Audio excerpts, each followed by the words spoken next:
Okay, good morning, ladies and gentlemen. Thank you for all being here and listening to what I have to present and to all of the other speakers. And thank you to the Middelburg organizers of the event. It's really a pleasure to be here. So, as you've heard, my talk is on, I can't see this whole screen from here, but on the trailblazers and colorful characters who passed through this area.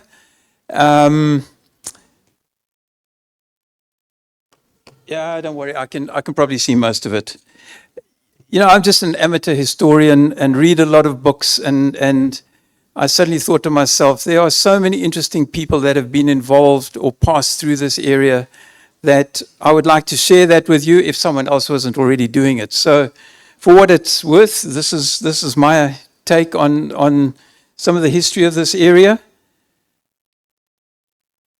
Just got to see where we point with this.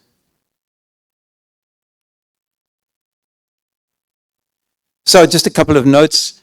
I've gone as far as 1899. I'm not getting into all the Boer War stuff and all the Boer War personalities. You've already heard some of that and you'll hear a lot more.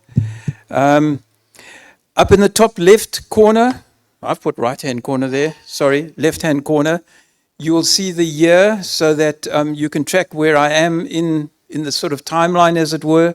And in many of the stories I'm going to give you now, the characters overlap.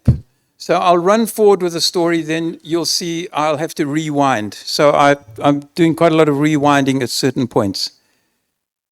So I'm just going to talk first about the two kind of black nations or tribes that moved into this area just outside and to the north of Middelburg. Firstly, the Bapedi. In the 15th century, about 500 years ago, the Tswana group is believed to have migrated southward from the Great Lakes region in Central Africa. In the 16th century, the Herutsi clan, one of the last waves of these migrants, settled in the Western Transvaal in the early 16th century. From this group, the Bagatla emerged, eventually giving rise to the Pedi through a series of splits and offshoots. And in 1650, this newly founded Bapedi nation passed through the country of Middelburg, crossing the Lulu Mountains, and eventually settled near Steelpoort. So I've got a little bit of a map here. I love playing around with Google Earth. You can see it fairly clearly up there, I think.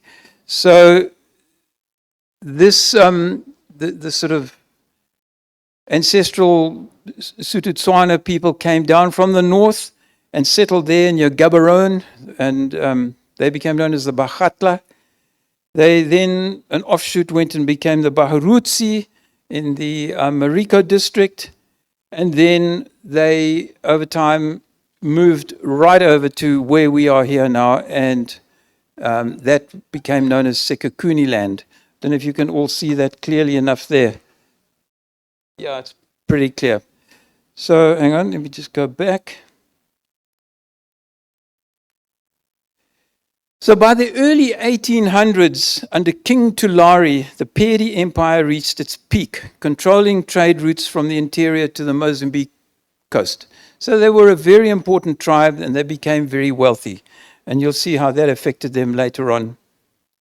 During apartheid, the region was designated as Leboa, a homeland for the Pedi, but was abolished in 1994. So just a rewind. The Nzunza Indebele.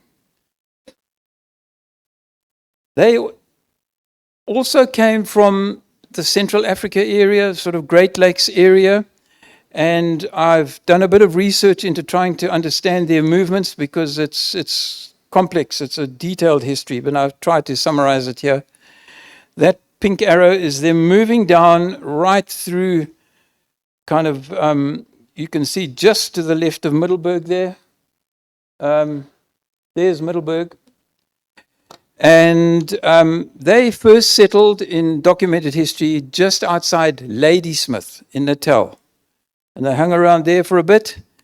And then for some reason they moved up to Randfontein, where Randfontein is today, just near Soweto. Then they moved to the Wonderboom-Poort area of Pretoria, and they settled for quite a long time there. And the famous tree is mentioned in their history. They then moved up to a place called Ballantyne, right up there, and then headed south. And I'm going to enlarge those three circles now just to show you, and you can see how close this is to Middelburg. Oh, sorry, another quick, they did two quick movements, but I'm going to enlarge that. So when they moved down to close to Middelburg, there's Middelburg. They settled at a place called KwaSimkhulu, 20 kilometers to the west of Belfast. They then moved to a place they called KwaMaza, where Stoffberg is today. And then they moved on to call it Roleni, near where Rusenekal is today. And we'll deal with some aspects of their history later on. So this is the Nzunza Ndebele. And during apartheid, this region was designated as KwaNdebele, a homeland for the Ndebele. And obviously, in the transition to the new South Africa in 1994, it was abolished. So again, a rewind. 1820 to 1823, a 4-year period when the roving tyrant and predator, Mzilikazi Kamoshobani, actually moved through this area. There's a painting on the left there of him by Cornwallis Harris, and then a more modern sort of idea of what he could have looked like. A character I have a great interest in and have studied quite a lot over the years. This route on Google Earth just shows from where he left his homeland down there in Natal, and when he fled northwards away from Shaka, and then eventually did a U-turn and moved back south. And I'll give a little bit more detail on that right now. So his first,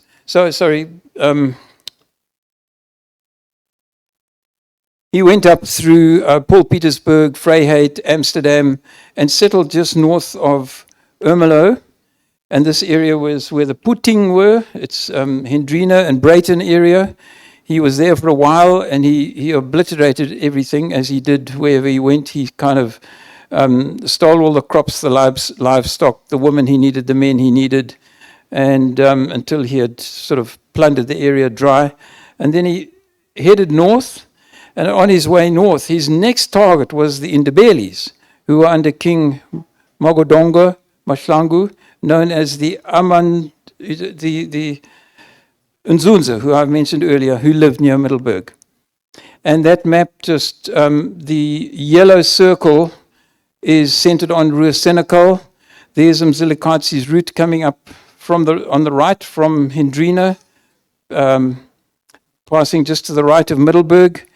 And he plundered the Nzunza and left them in ruins and headed off towards Leidenburg, and then swept up north towards Burgersfort.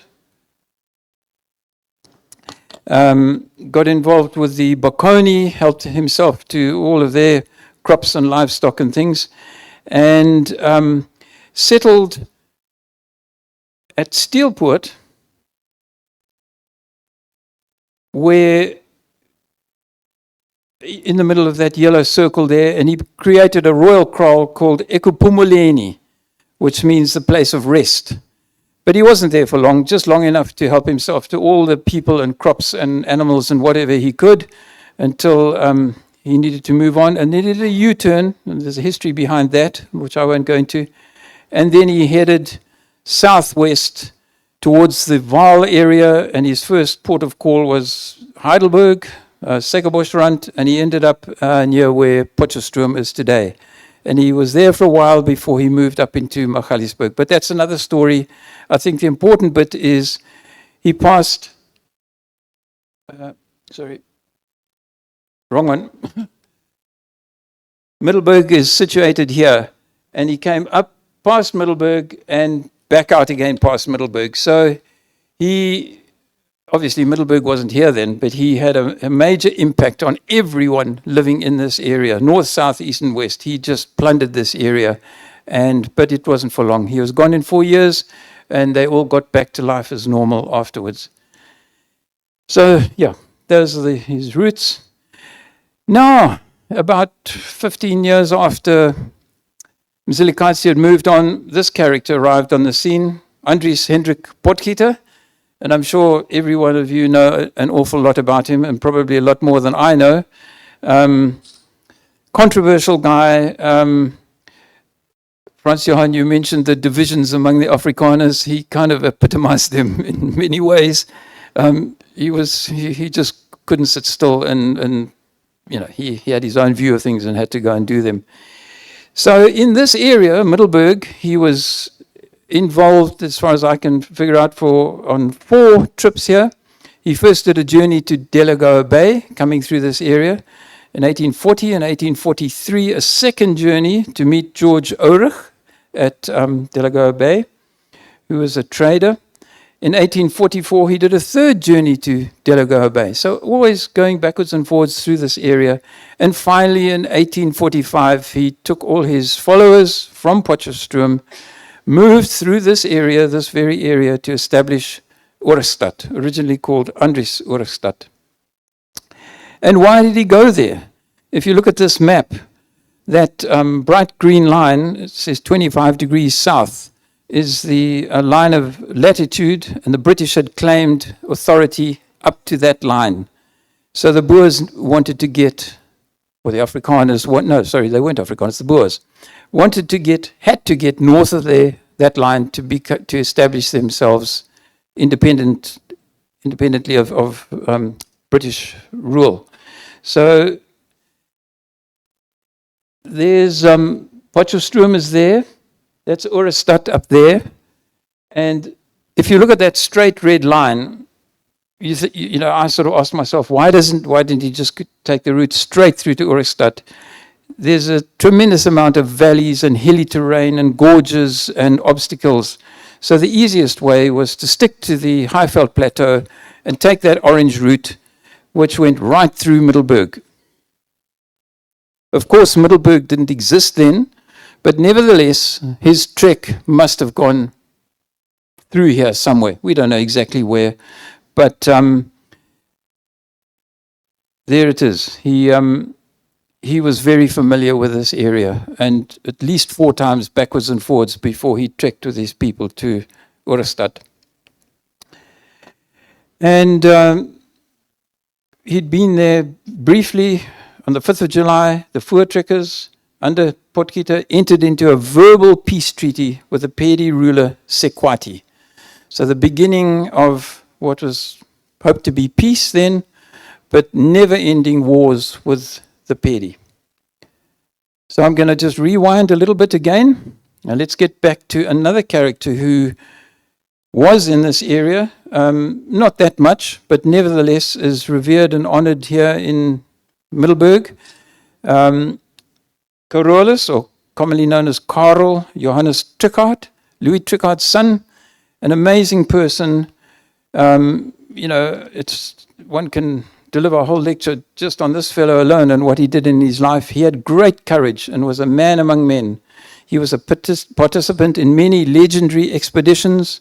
He was an international negotiator. He was a farmer. And he spent the last years of his life with his son Jeremiah in Middelburg, dying here on the 25th of April, 1901. And I think, are we visiting his grave, Rudy? We are all going to the cemetery. So you'll see he and his wife's grave there. And he was an amazing person. I haven't got time in this talk, obviously, to give a lot of history about all of these characters. And I'm sure a lot of you know it. But Middelburg, Karel Trichardt was associated with Middelburg. So another little rewind back into the timeline now. 1847. So Hendrik Potgieter is already... A malaria outbreak in Ohrigstad caused the Boers to move deeper into Nzunza territory, and they established a settlement at Laasdrift. the settlement of Boers at Laasdrift, which was less than 40 kilometers south of the Nzunza fortress of Konomcharelo, these words are difficult, aggravated the Nzunza into full-out war with the Boers. This all came to a head in 1847 when Nzunza won a decisive battle against the Boers. Many Boers left the area to settle lands in the west, and those who stayed were required to recognize Maboko or Mapoch's authority and pay a tax in the form of cattle or supplies. In 1895, this whole country, now called Mapoch's Gronden, was incorporated as the 4th ward of the Middelburg district. Hendrik Potgieter didn't stay in Ohrigstad for long.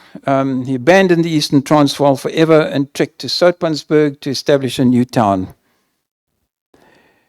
So 12 years later, 2 new characters arrive on the scene. And these were German missionaries from the Berlin Missionary Society, Heinrich Grutzner on the left and Alexander Merensky on the right. And we'll hear a lot more about him as I go on. But I think quite nice pictures of them, just to give you an idea what they look like. They started work in the area in 1860, their first station being at Gelachshoop on the farm of Rietkloof. Now, I don't know where that is. I didn't have time to research that. Do you know? No. So it's somewhere, I'm not sure where that was, in Sekhukhune land. And they were unsuccessful in their early attempts to evangelize in Sekhukhune land. In 1862, so this is the other thing about Merensky. He was a very interesting character. A missionary, he was an explorer and a map maker, which I'll mention a bit later. In 1862, he'd only been around in this area for 2 years. He traveled north of the Olifants River and described a number of small Baroka chiefdoms. And this is the first written record we have of those areas and the inhabitants. Also, in 1862, with another missionary, Albert Nachtigal, tried to reach the Zimbabwe ruins, of which he had heard from Sekhukhune, chief of the Bapedi. But this expedition was defeated by an outbreak of smallpox among the carriers. Now, I mean, an intrepid guy. You know, you just arrived in this area, you're in this wild bit of Africa, and suddenly you're off on an expedition to try and find the Zimbabwe ruins. He was an amazing guy. This is Albert Nachtigal, who became famous further down the line as the founder of the Berlin Mission Station in Leidenburg, which is also still standing. That lovely old church is still there in the 1870s. So these were real characters, in my opinion, who moved into this area. They had guts. So let's just rewind a little bit again. Back to Merensky, 1865. Having fled from Sekhukhune land, he sought refuge amongst his Christian converts in the Middelburg district and founded the station at Botshabelo, which means City of Refuge, which soon became the most important station of the Berlin Society in South Africa. The mission station grew with local and other Pedi converts, especially those fleeing from the persecution of Chief Sekhukhune.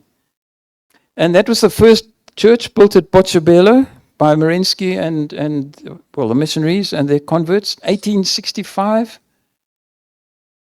And now, in the year 1865, another character arrived on this scene. And this is one of my favorites. I love all the early explorers in southern Africa, Levaillant, Burchell, Thomas Baines, Livingstone, who passed through parts of our Southern Africa, but also up into Central Africa. But my favorite of them all is Karl Mausch. And I have 2 lovely books at home, which are, I think, the complete, translated into English, all of his diaries and letters. Absolutely incredible books, fascinating to read. He was an amazing person, and he did most of his exploring all on his own. I just love, the amount of information he recorded. Every single day he recorded the weather, the botany, the geology, the animals, the locals, and everything he experienced. And the stories are incredible.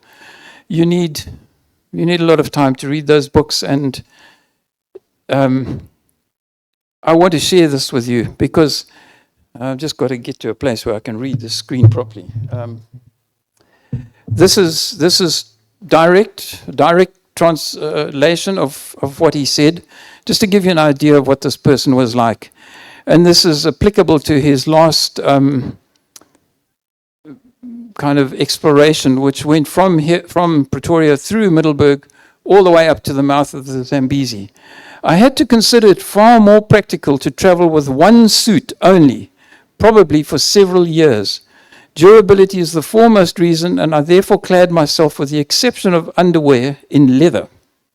Coat, vest, and trousers were suitably made of tanned, softly treated buckskin and supplied with roomy pockets, each of which had to hold its particular object. I chose the thickest flannel I could find for my underwear. This costume was certainly well-wearing, but with the proverbial African heat, its weight was almost insupportable. By and by, one gets accustomed to it. An umbrella of such dimension that a small family could find protection beneath it guards against sunshine, rain, or dew during the night. A woolen or fur blanket kaross serves as a further cover during the night. I altered the watertight etui of a gun container into a kind of school satchel to hold my books, amongst which, however, no light literature could be found. It contained, besides the books that were needed several times a day, an almanac, logarithms, a book on botany, geological science, also drawing instruments, coloring box, journals, drawing books, inkpot, and a towel with comb and hairbrush. And that's what he carried with him for years, on foot, on his own. Absolutely incredible. Can you imagine putting all that stuff on and walking from here to the Zambezi, where no white person had ever been before, not knowing what he was going to encounter, having to live off the land and the locals? An absolutely amazing guy. To read his books, it's just, I love it. There are some of his kit preserved in Stuttgart, some of his surveying equipment and his eating utensils. And this is the other incredible thing about March. In this time, from 1866 to 1877, this map was produced based on his surveying.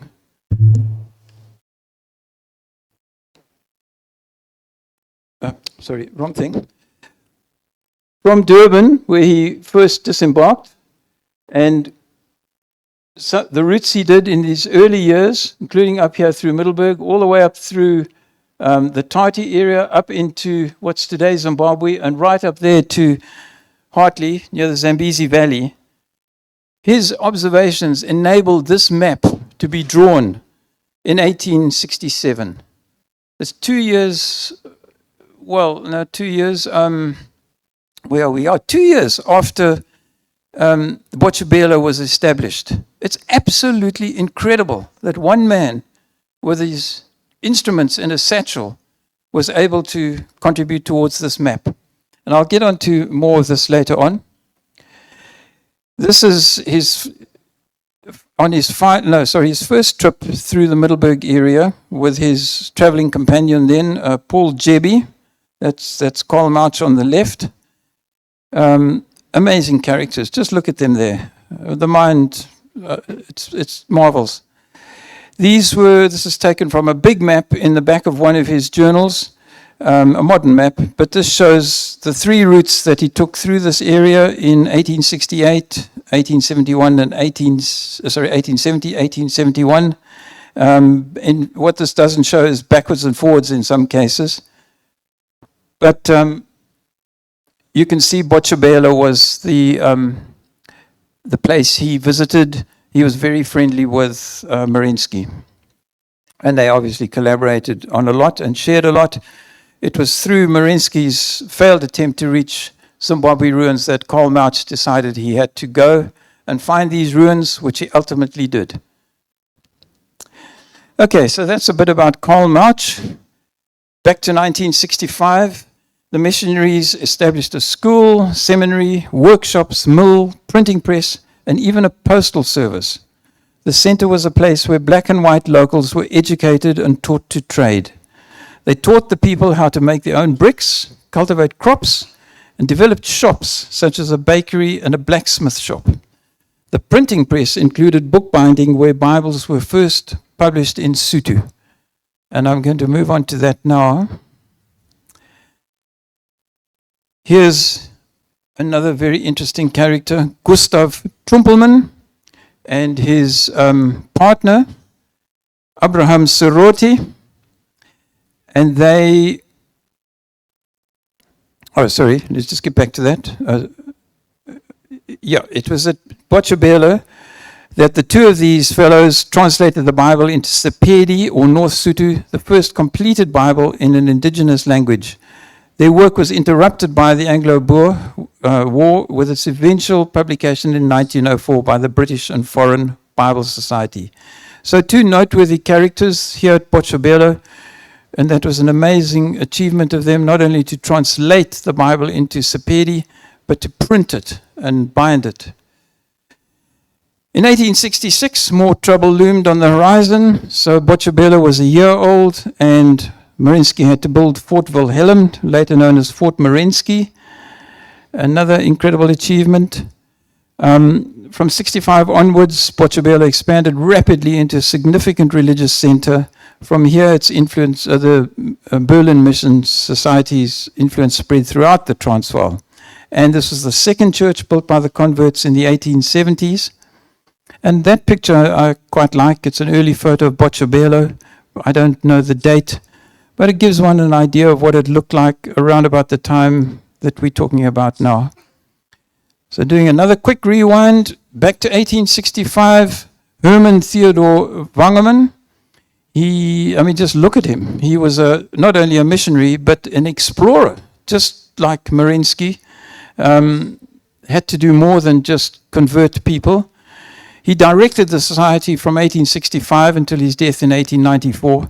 He first traveled to South Africa shortly after becoming director, so that's in about 1865. He came here to Middelburg, and then he came here a second time in 1884. And his legacy is some wonderful engravings that he did. And he captured this Berg Malios, or Tarbanchor, which was the fortified capital of the Copper chieftain, just north of Middelburg. This is one of his engravings, a lager in the bushveld, and if one's got time to look at the detail here, it's interesting what he captured. This was an engraving of Botshabelo in the 1860s. Very interesting again. And this, I love this engraving of his wagon building in Botshabelo. And from what I've read, these black people in this picture were Bakonis who had fled here, but they could have been Pedis. One doesn't know. But they were all taught the trades. So I want to talk just quickly about Johannes Dinkwanyane. There's another character who emerged in this area. I don't have a picture of him. That's his son, Misha Dinkwanyane. But Johannes was a brother of Sekekuni. He was one of Marinsky's earliest converts and moved with him to establish Botshabelo. But due to the strict rules, taxes, providing tribute and labor, they became dissatisfied. And late in 1873, Dinkwanyane led 355 followers, loaded all their possessions onto 2 wagons and left Botshabelo. And they founded Mafolofolo north of Lydenburg, and they had a wide sphere of influence in the area. Eventually, inevitable conflict erupted with the local Boers, and finally escalated into war. And in 16th of May 1876, burghers reluctantly declared war on the Pedi. And that brings in another character to this area who passed backwards and forwards through Lydenburg, President Thomas Francois Burgers. And again, I'm sure all of you know the history of this fellow. Eventually became very unpopular with the people, but he was a very clever, enlightened person. In July 1876, he assembled the largest army ever assembled by the ZAR, marched to war against the Pedi, obviously coming through this area. It consisted of 2,000 burghers, 600 Transvaal Africans, and a small non-combatant force from Botshabelo. They were also joined by 2,500 Swazi warriors. Their plan was to attack the outlying Pedi chieftains before moving on to attack the Pedi capital. Johannes Dinkwanyani died of wounds after the battle, or received during the battle. The end result was an embarrassing defeat for the Boers. And the following year, Alexander Marinsky acts as mediator, and the peace terms were discussed at Botshabelo Mission Station between the representatives of Sekhukhune and the Boers. So Alexander Marinsky was quite an amazing person. Let's rewind a little bit. This is a picture of him, obviously somewhat older, 1875. He produced this incredible map of the Transvaal, or South African Republic, including the gold and diamond fields. Now, this was 10 years after he had established Botshabelo. He's already produced this mind-boggling map of the Transvaal. And it says there, one of his best sources were from Mr. Mouch. And this is a beautiful map. And if we zoom in on it, you can see in the middle there, Botshabelo, and just to the south, Nazareth, which is what Middelburg was called initially. So, sort of equal-sized dots on the map there. But this was Marinsky's map, and it says a lot for him. A couple of years later, another character got active in the area. Not actually in 1877, but this was when he was appointed to the role that he carried out here. Joachim José Machado, known as Major Machado, and we remember him today through the town of Machadodorp down the road. Another character. Just look at those photographs. He was a military officer, engineer, and a Portuguese politician. He was involved with the determination of the borderline between the ZAR and Mozambique. And in 1877, he was appointed Director of Public Works in Mozambique, carrying out several public works in the province, including the plan to lay down part of the Lorenzo Marx to Pretoria Railway. And in 1883, he was commissioned by the president of the Transvaal, Paul Kruger, to survey the Komatipoort Pretoria line. An incredibly competent person. He completed the survey in 8 months. I mean, the mind just boggles. And obviously, there's a whole history to this railway line. I just thought I'd throw that lovely diagram in, the original plans for this beautiful railway station, that this treasure that Middelburg has, which was built in, might have been, in the 1890s, I think 1895. So now we're going to do another little rewind. Again, a person that fascinates me, Fred Heinrich Jeppe. Long history. In 1878, so he came, he lived in Potchefstroom, he was Postmaster General, he had all sorts of positions. Oh, sorry, I just wanted to go back while I was talking about Major Machado. He eventually became the governor of Mozambique and he did all sorts of amazing things in his life. This was just a minor little thing, surveying the railway line from Komatipoort to Pretoria. He was posted to Angola. He got involved with developing in a senior government position and built railway lines in Angola. Okay, fast forward to 1878. Fred Jeppe, based on Karl Mauch and Marinsky's maps and several other people. This is a compilation map. But in 1878, another much improved, detailed map of the Transvaal and the surrounding territories. I've never read any proof that Fred Jeppe came to Middelburg, but he was very friendly with Marinsky, and I'm quite sure he visited here quite often. Zooming in again on this map, just a little bit to the right of center there, we now see Middelburg being the dominant point on the map, and Botshabelo a little bit less important up there, just to the left. And at this time, I'm not going to go into detail, a little bit more coming on the Pedi Wars, but again, what I regard as incredible, strong people, characters. Sekhukhune was one of them. Here he's photographed in captivity in 1879. We can just see, just look at him. It's fascinating.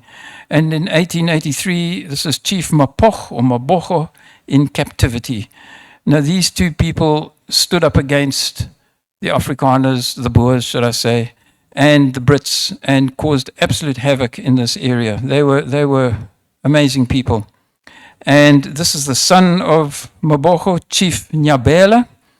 He then became a major thorn in the side of the Boers. This is photographs taken, not photograph, but we're now moving forward a little bit, 1882, to when the next character that we all know a lot about, Piet Joubert, was forced into this area. He wasn't from here, but what a character. He was the Commandant General of the ZAR, and he called on all the ZAR's commandos in early October 1882 to capture Mampuru and bring him to Pretoria. His route took him past Middelburg in the direction of the Steelport Valley. Piet Joubert tries negotiating with Chief Nyabela, and this is a long story. It didn't happen once, it took place over a very long time. This failed, and the Mapoch War began. And eventually, Nyabela was captured and tried. He was sentenced to death, but this was commuted to a life sentence. And then he was finally released after 15 years of imprisonment. And I think he died near Pretoria somewhere. So again, another rewind. And I think I'm getting to the end of my talk now. There were lots of characters, as this area opened up. And in this period from 1882 to 1912 is what I call the stagecoach era.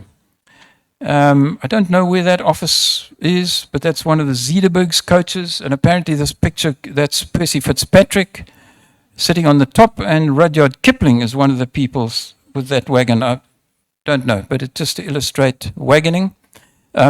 Stagecoach. John Alexander Gibson was probably the first stagecoach operator in this area. He ran a stagecoach service from 1882 to 1892. It was called the Red Star Mail Coach Company, and he pioneered the route from Pretoria to Kaapsehoop to Barberton, obviously coming through Middelburg. He had a staging post here. And then more amazing people, and I've got a book about them, and I just love it, the Zederbergs. And they are the four brothers, Peter, Louw, Abraham, and Doel. And they were the kings of stagecoaching in southern Africa. And that's another whole history in itself. But I read somewhere that eventually there were 29 coaching companies operating in South Africa, daily operating 74 stagecoaches. So I'm not talking about Rhodesia now. The Zederbergs operated up there and had a whole lot of coaches running around there too.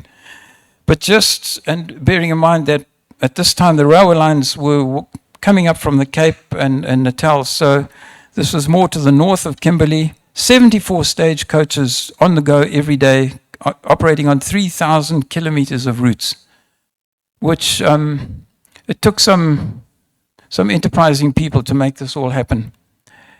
And I just like that picture. It's engraving. It was done in 1893 of Botshabelo. This gives you an idea again of what this place looked like historically. So we're getting to the end of the century here. And I'm really going to end my talk with this because I'm a great admirer of Jeppe. In 1899, he then compiled a mind-boggling series of 6 maps. That's one of them on the right there, of the Transvaal or SA Republic and surrounding territories. This is with the assistance of his son Carl. And again, the inputs of Mouch, Marinsky, and others. These maps were actually made by a company in Germany headed up by a guy called Petermann, who never visited here. But I think the interesting thing that I find about all of this is long before the British had really got very serious about wanting to